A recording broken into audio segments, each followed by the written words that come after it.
চলুন ফিরে যাই আমাদের আজকের অতিথি, একাধারে তিনি একজন শিক্ষক এবং চলচ্চিত্র নির্মাতা। তিনি আমাদের সকলের প্রিয় ডক্টর মতিন রহমান। আবারও ফিরে এলাম আপনার কাছে।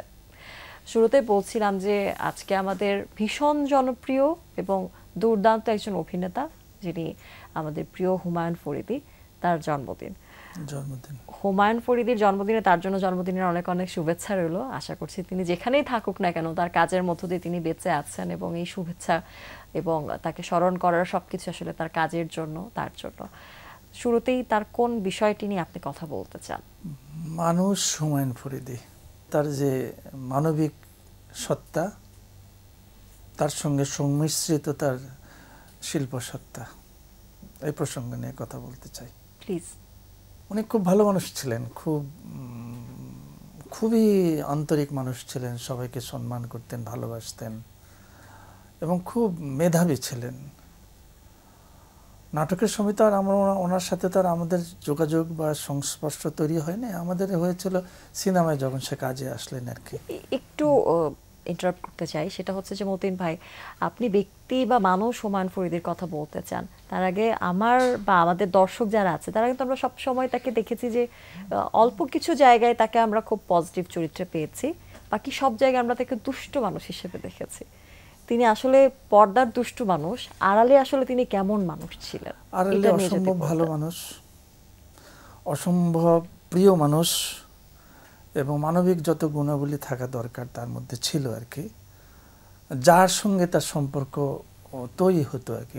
হুমায়ুন ফরিদীর সবার সাথে সম্পর্ক তৈরি হতো না আর কি, কারণ হুমায়ুন ফরিদীর যে একটা উচ্চতা ছিল, সে উচ্চতায় সে সবাইকে বিচার করে দেখতো যে কার সাথে আমার বন্ধুত্ব গড়া যাবে। সেই সম্পর্ক থেকেই আমি বলছি যে মানুষ হিসেবে অত্যন্ত গুণী, মেধাবী এবং মানবপ্রেমিক, এবং শিশুর মতো আবদার যে করতে পারে, সে আমি মনে করি সে শিশুর মতোই তার জীবন আর কি, সব কিছুকে সরল দৃষ্টিতে দেখা।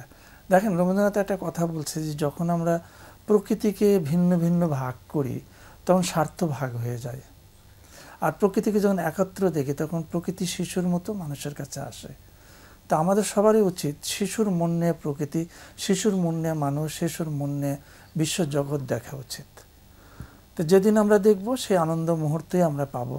সেরকম হুমায়ুন ফরিদীর কিছু জীবন দর্শন ছিল, কারণ আমার সাথে ব্যক্তিগতভাবে তার সিনেমা হয়তো দুটো করেছে, কিন্তু ভীষণভাবে আমাদের একটা মধ্যরাতের একটা সম্পর্ক ছিল।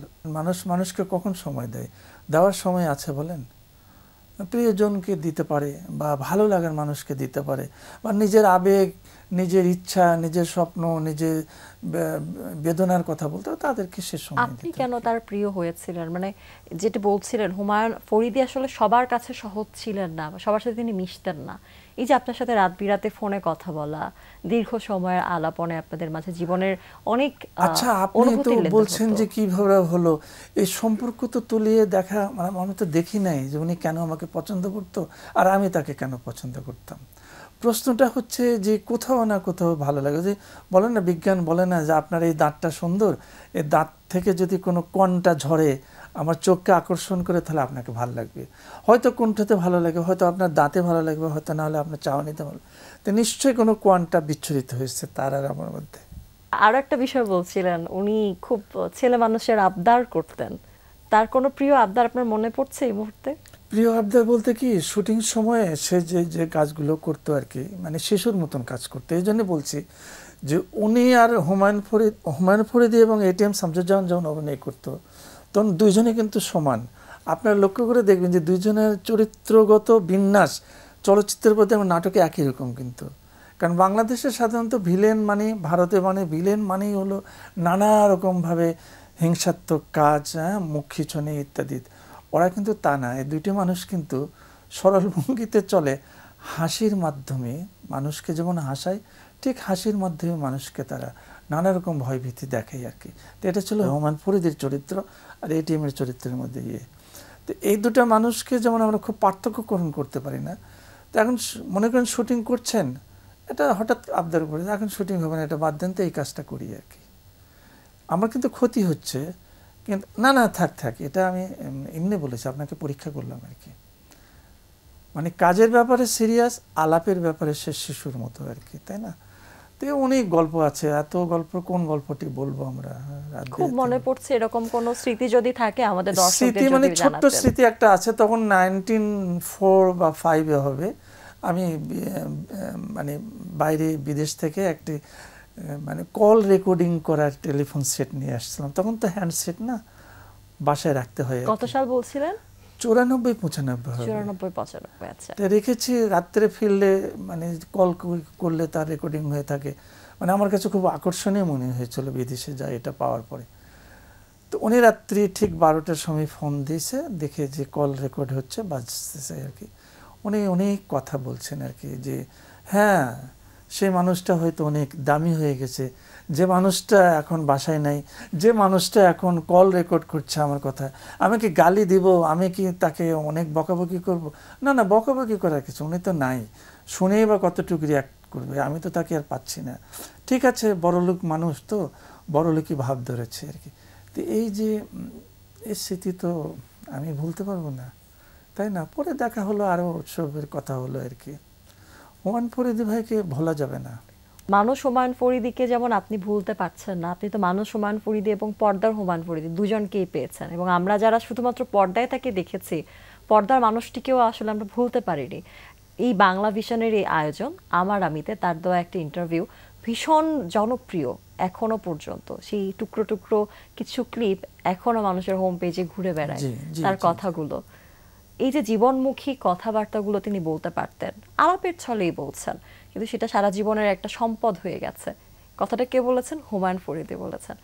এই যে এখনকার সময়ে তার এই গ্রহণযোগ্যতা, তার প্রত্যেকটা বাক্যের গ্রহণযোগ্যতা, আপনাদের সময়টায় আসলে কেমন ছিল? তিনি কি তখন কখনো আঁচ করতে পারতেন যে এই কথাগুলো ভীষণ দামি, আমি যা বলবো সেটাই মানুষ মনে রাখবে, আমি যে কাজগুলো করছি সেই কাজগুলো মানুষ বছরের পর বছর দেখবে, অসংখ্য মানুষ সেই কাজগুলোকে ভালোবাসবে, এরকম কোনো আজ কি ব্যক্তি জীবনের আলোচনায় আপনি কখনো তার কাছে পেয়েছিলেন? ব্যক্তি জীবনে তার জীবন দর্শন সম্পর্কে সে এগুলো কখনোই আলোচনার মধ্যে আনেননি।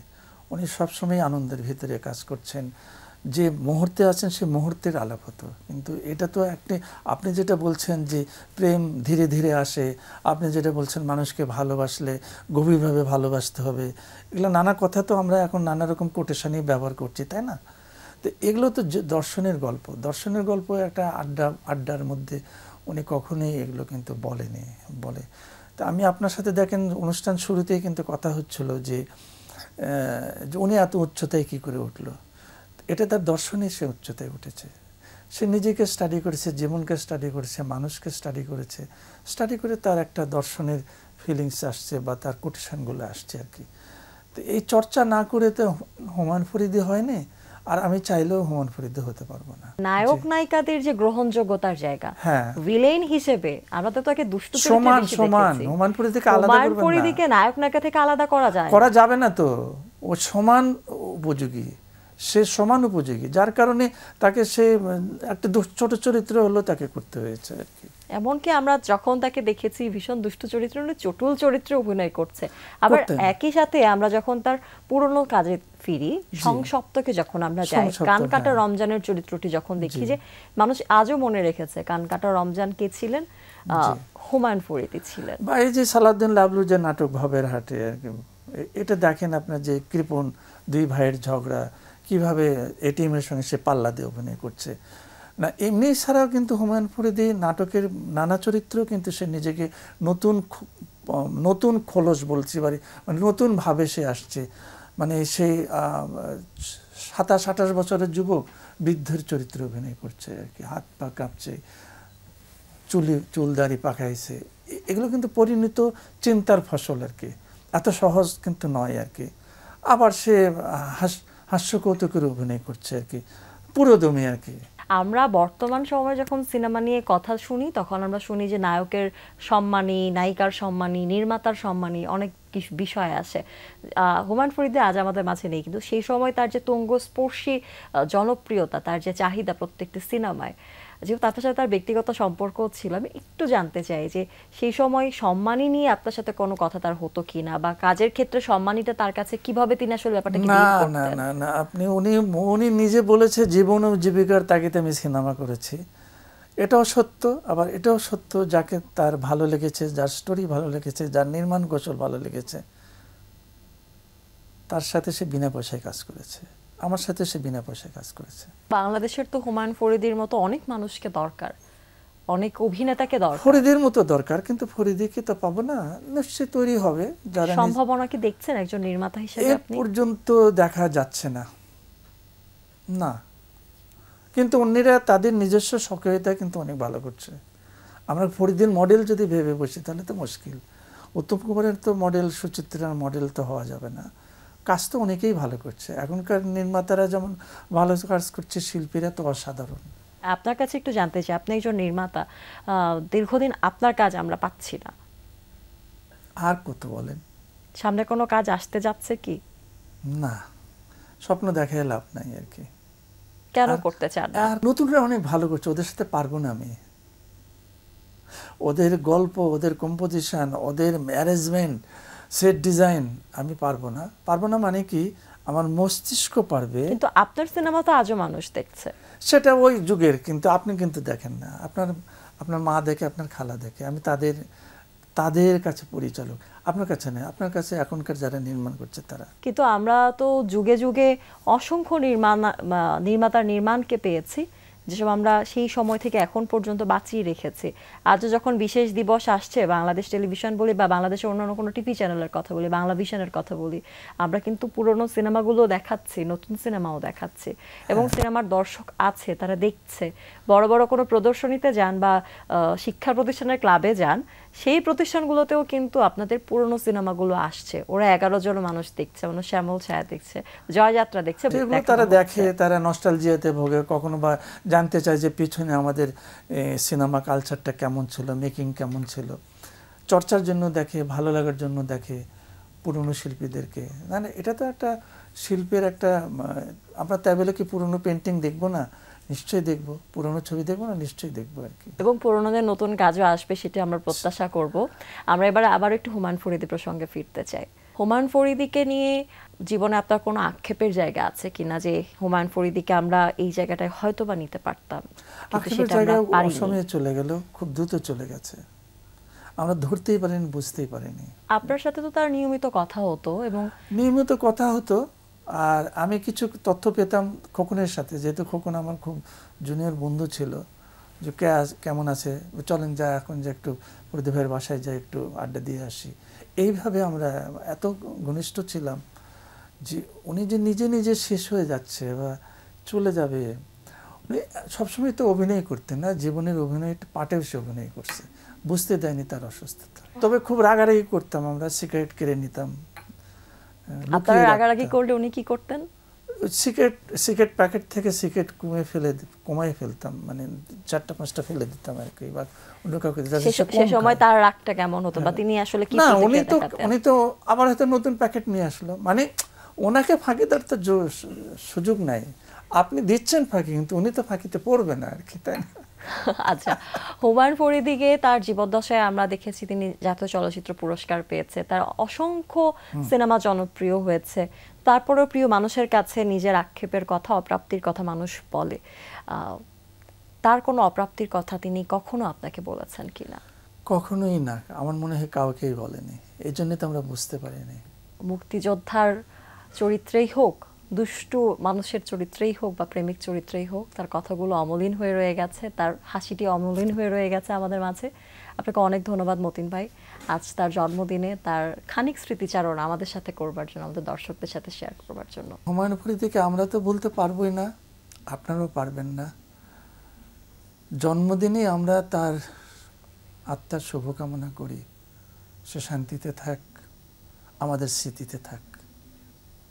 বাংলা ভিশনকে ধন্যবাদ। প্রিয় দর্শক, এতক্ষণ কথা হচ্ছিল অতিথির সঙ্গে, এবার সময় হলো বিদায় নেবার। আমাদের অনুষ্ঠান সম্পর্কে আপনার যে কোনো মতামত, পরামর্শ জানাতে লিখুন এই ঠিকানায়। প্রযোজক দিন প্রতিদিন, Bangla vision, Noor tower, 110 Birottam CR Dutta road, Dhaka 1205।